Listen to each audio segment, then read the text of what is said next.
learn to walk away. Men, protect yourselves from toxic women because her making you feel like that is her fault. But if you lay your hands on a woman, that is your fault. Ladies and gentlemen, welcome back to another episode of the On the Country podcast. Am I allowed to swear in here? In Sweden, Yeah, I know we said let's not blame the government. it's just sad when we start them No, but- becoming indoctrinated view on me.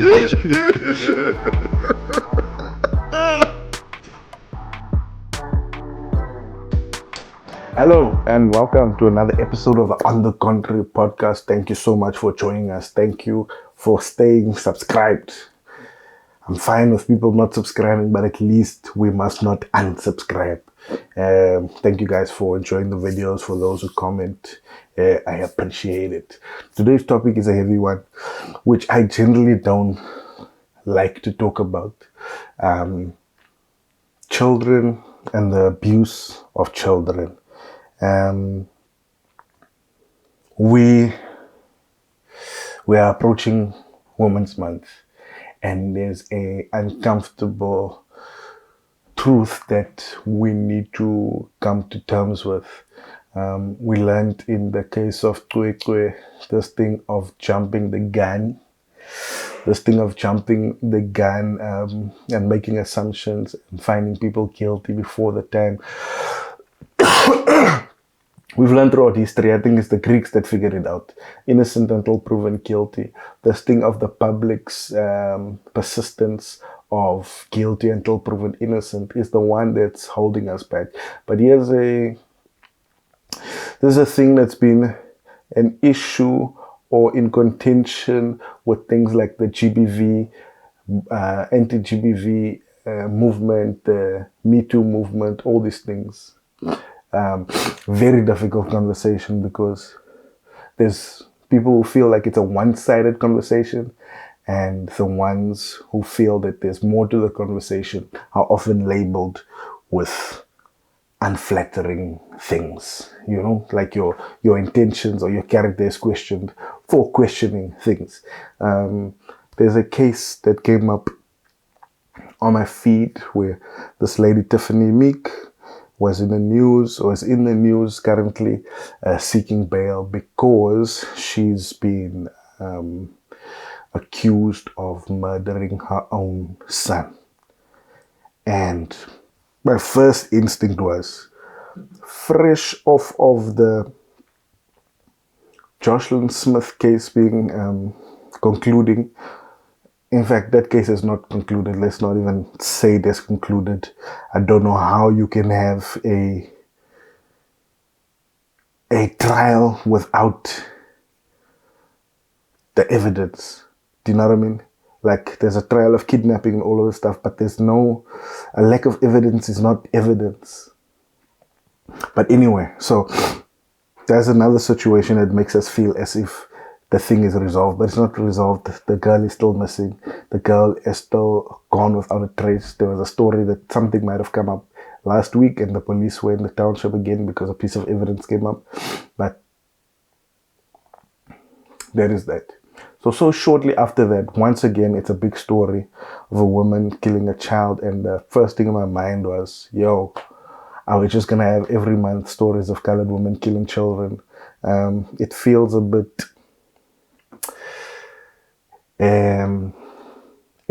bit intentional in driving a narrative of colored people and now colored women.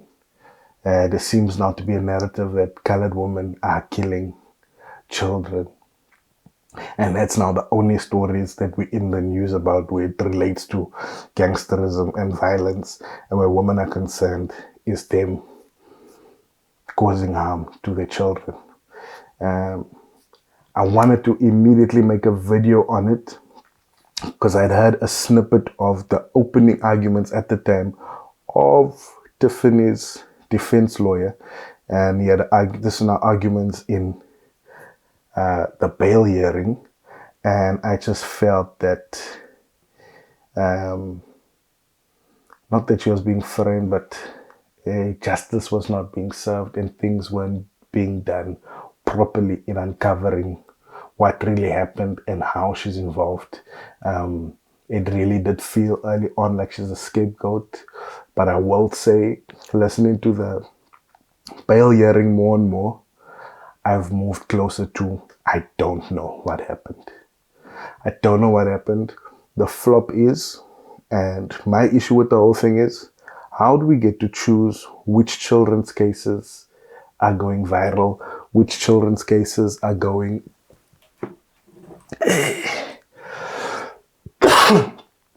which children's cases are newsworthy? Because children are being killed, murdered, to name a few, daily in this country. But how do we decide which ones are the ones that deserve to be spoken about? I think we also need some form of equity situation when we driving these stories, unless it's a specific problem to colored people. Let's just watch the today's news as they were wrapping up the bail hearing. Now, the bail application of the woman accused of killing her 11-year-old son, Jaden Lee Meek, will continue in the Roodepoort Magistrates Court in Western Johannesburg this morning. Tiffany Meek claims that she has been framed. Now, her lawyer, Nova Naidu, is expected to deliver closing arguments today.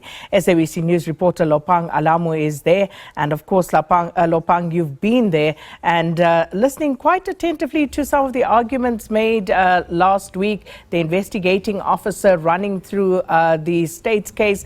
Talk to us about that perhaps in brief, and of course what's to be expected today.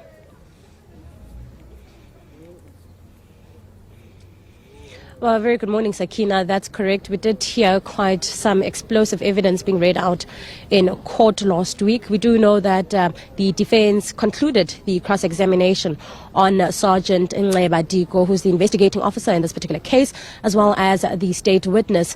We also did hear Tiffany Meek's legal defense trying to get more word from the investigating officer, who said, but I'm saving this particular evidence for trial, so I cannot disclose everything. What I have given you. So already, number one, when you're investigating officer of a certain thing and you've made certain conclusions and you've made certain deductions and you've concluded certain arguments, and now you submit and you move forward with charging a person or people of interest and all those types of things. Now you get questioned in court. You are not a person who is incentivized to let opposing evidence through. You are there defending now your job based on the stuff you've said and done. And for an investigating officer to say, yo, I still have more damning evidence, but I'm holding this one for trial to be more explosive there. That's weird, bruh. That's weird, because in no criminal case or even a civil case are surprises allowed. You're not allowed to surprise people with anything. Anything that you're going to use or plan on using in court, you're supposed to supply to the opposing side so that they have enough time to interrogate and to disprove or to whatever on the case. So already the investigating officer, who is very well trained in being able to defend himself or answer questions in court, and it is a skill, some people aren't that good at it, and you can, if you are too nervous in that setting, you can speak yourself into jail by accident, even if you didn't do anything. Now, this investigating officer does not seem to be on the side of letting other things through. But also, we've just been seeing snippets, and the point of a bail hearing is to just throw facts. We'll figure out how true or untrue they really are. We're not going to go into too much detail right now, because now is not determined. It's not the point now is not to determine if the person is guilty or not. The point now is just to determine if they are likely guilty, likely not guilty. And all the defense needs to prove now is that there is a likelihood that she's not guilty, and there's enough doubt for now with untested evidence to do anything. But you don't hold stuff back and whatever. Specifically in the opening arguments, they don't mention the fact that, or they mention the fact that when the police dogs were looking for the child, they stopped the police dog from going checking by the security. Now, I'm not blaming the security. I'm just saying there are other possibilities of someone else doing this. And I'm also not saying this woman did not do this. So, just in terms of the way the case is being run, and I don't know. I don't think it's because I have a soft spot, and I'm gonna mention all the evidence that counts against this woman. Should be enough for you to get your client some bail. We're also expecting the closing arguments today, as you mentioned, and that shouldn't take quite a long time, but we were hoping that we'd get judgment in this particular matter today, but it seems as though judgment will only be delivered tomorrow. But we can confirm that closing arguments today, we do know that the state has said and mentioned that they have a solid case against Tiffany Meek, and in this particular case they have no other suspects at the moment. We heard the defense asking so many questions regarding the evidence that was collected by the South African Police Service. We also did hear Tiffany Meek's defense counsel, Novan Naidu, questioning the way in which the state handled the matter from the start, where this is now they're saying their client has been framed. Tiffany saying that she had nothing to do with any of the charges brought against her, including murder, defeating the ends of justice, obstruction of justice, as well as criminal injury. So we're expecting quite a few information to come out of these closing arguments. Yeah, man. Hey, our police are understaffed and they need help so they can do these things properly. Now, the few details that I do understand, because it's few and far between, and you have to really watch the whole thing to catch everything. And I have not caught everything yet. I intend on probably watching this full case, and hopefully it's not too long and doesn't take up too much time, because it's crazy how these things work. Luckily, during Oscar's trial, I didn't have a job, I didn't have anything to do, so I got to watch the whole of Oscar's trial. Ask me about Oscar's trial one day if you see me in public. Now, the things that's also making this lady not seem so innocent, or at least blameless, is that apparently school teachers are saying that this kid does sometimes come to school having been beat, having been hit at home. I don't know if we want to call it abuse, but let's call it corporal punishment. The mother does hit the child quite often, apparently, according to the teachers, and the child has been to school with bruises. Sometimes I think they say the child comes to school hungry or without food, and the mother did mention she makes about 17,000 rand a month, which is a lot by South African standards, but it's not much, especially for the area that they're living in. Now, I think if the mother did do it, it was a mistake, and it happened in the course of her normal outbursts of abusing the child. Now, the thing that we must call out, guys, I think it's the same when it comes to GBV. Here's my view on GBV and what I would say to men.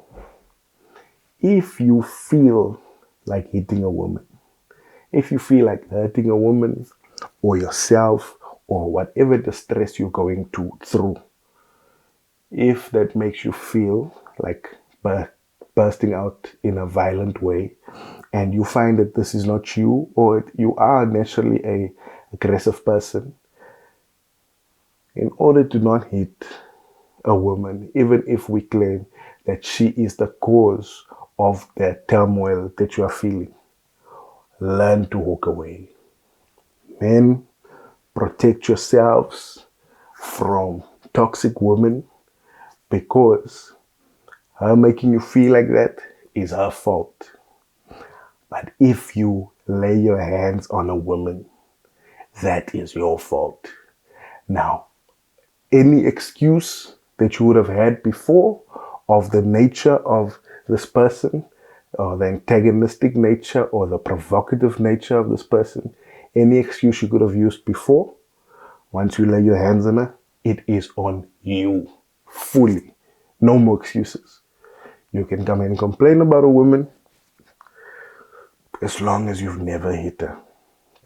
Now, the same must be said that if there's a femicide of men against women, there's this thing of women killing children, and we must call it out, and we are not calling it out enough. Communities are calling it out. Women are calling it out. But the powers that be is not allowing us to see it as the issue that it is, and it's always considered a, what you call this thing, an isolated incident. If this mother does have a temper problem, and people with tempers, men and women, take out their temper on their children. But it generally works like this. The father takes his temper out on the mother, and the mother takes out their temper on the children because that's who she has power over. And men do it to women because that's who they have power over. But this thing must be called out, that no matter what a woman is going through, the day she hits a child, and I'm not talking about hiding, the day she hits a child out of anger is the day she must be called out as an abuser. Guys, this thing is not right, where women are refusing to take accountability for their contributions to a bad situation. That is not right. That is not right. Women are killing children, and it's not only this colored woman. It's not only this colored woman. Here's another story. Here's another story, and this is not right. Today, the Johannesburg High Court has heard new shocking revelations from the murder and rape accused former preschool teacher, Amber Lee Hughes Admits. Hughes is charged with the rape and murder of a former partner's child, Nada Jane Chalita. Chalita's body was found floating in a bathtub in the Bedford View apartment she and her father, as well as his partner, lived in 2023. My intention initially was to plead guilty on the murder. However, due to incidents and occurrences beyond my control, I decided not to plead guilty on the murder.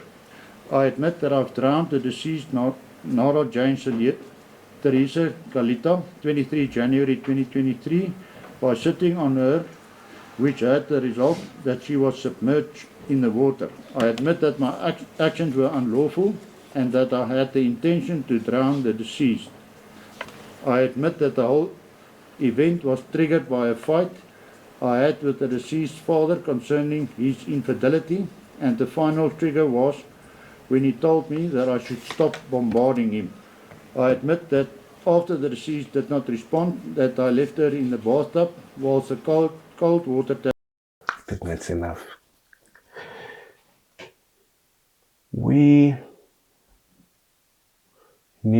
People need to understand that at all times they are responsible for their own actions. That they are responsible for their own actions. I think it starts if you have a brother and sister. Brother and sister, prepubescent, fighting, there's no real big age gap.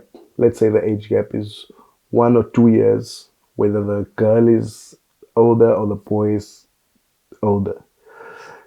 When these kids fight, which they will, I used to fight with my sister physically, but also, even if I was fighting with boys, I was not a punch in the face type of person. But anyway, your kids might be different. When this boy and this girl fights, it's easy when disciplining them to excuse your girl of her contribution to that fight. Your boy does not know yet that he's stronger, and your boy probably at that point is not stronger. And the difficult thing is you need to teach him those lessons now so that he doesn't think it's okay to hit women when he's older.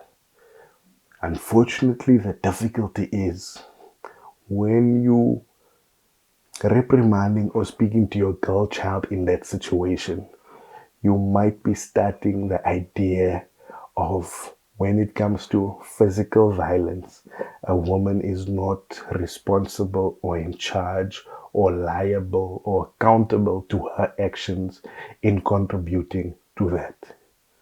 Now, what happens is sometimes women hit men, men don't do anything about it. Sometimes women hit men and the men hit back. Now, in that situation, we agree the man is wrong.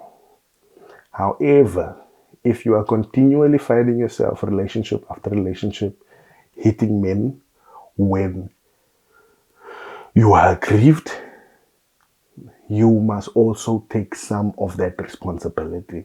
Guys, we cannot, after this long 10 years of cancel culture and falsely accusing men and correctly accusing men, we cannot continue to act like this thing mustn't be spoken about and fleshed out properly, because how it ends up, because a woman will hit a man and because she knows she's not doing any damage, she will run to do damage to the thing that means the most to you, whether it's your house or career. If this what your woman will go to, if you cheated on her or you went to a Coldplay concert with someone else, she's gonna phone your boss, she's going to show up at your workplace, she's going to threaten your children, whether it's custody battles or not. So we all know of these. It's also violence. It's not physical violence, but it's also violence that women use. And maybe it's their only weapon to say that, oh, I can't cause physical damage to you, but I'd rather burn this whole house down, even if it means I'll be affecting myself negatively. Oh, you cheated on me. I'm going to kill your child so that you can feel what I'm feeling. Does that sound normal to anyone? Does that sound normal to anyone? He cheated on you and told you to calm down and stop, so you kill this child. That's weird, guys. That's weird, and that mentality needs to be explored because it is not an isolated case. It's obviously not all women. Same like we say, not all men. But this is obviously a tactic that women seem to be more likely to deploy. Women and men who can't fight. How on earth? And the worst part is she's a school teacher also, with children of that caliber. Me, the reason why I can't be a school teacher is because the way my child annoys me, I will not be able to handle 20 kids annoying me. That's why I respect men and women who are teachers in primary schools and preschools who are able to handle noisy, naughty children.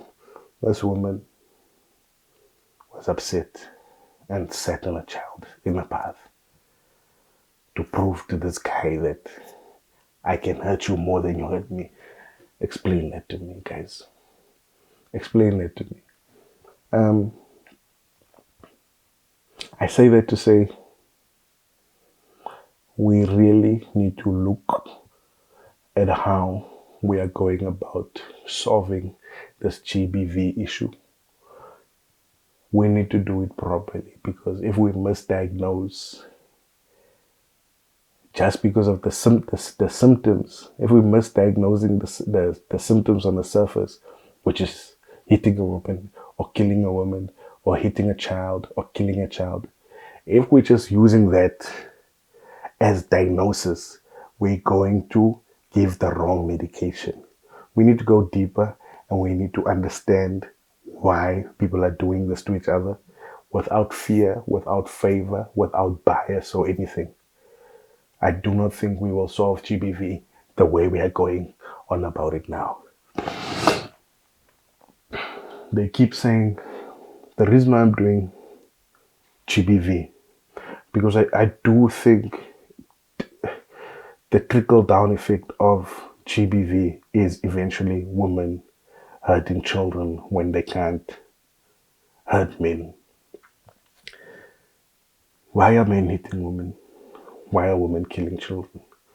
Why are women hitting men? Why are men killing children? All these things, I don't know. It's a conversation that needs to be had, and they constantly say this is a conversation that men must have with one another because it's not a issue caused by a woman. Sure, there's some half truths and half lies in that whole notion, but if you let men talk about it and come to a conclusion in the manosphere of what the issue is, and when they come back with a report on how it should be solved, are you going to accept it? Are you going to accept it?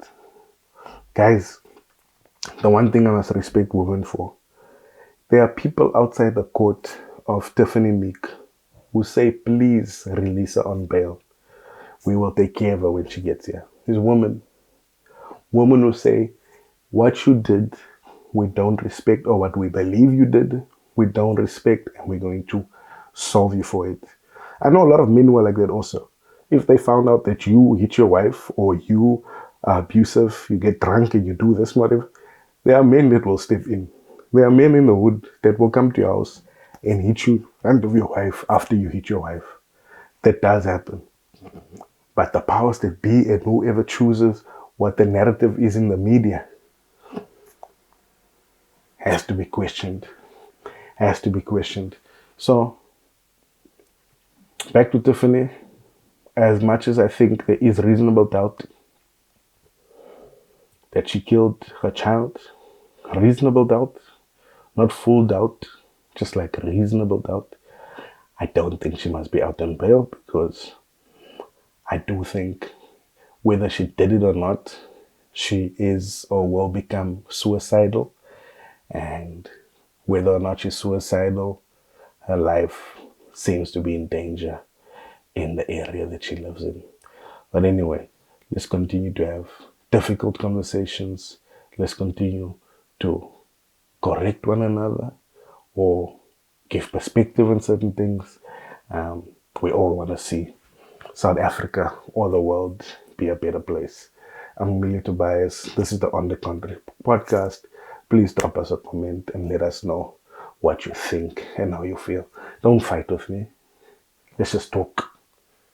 Accept what you say. Then we move on. Don't fight with me. Please. Ladies and gentlemen, welcome back to another episode of the On the Country podcast. Am I allowed to swear there?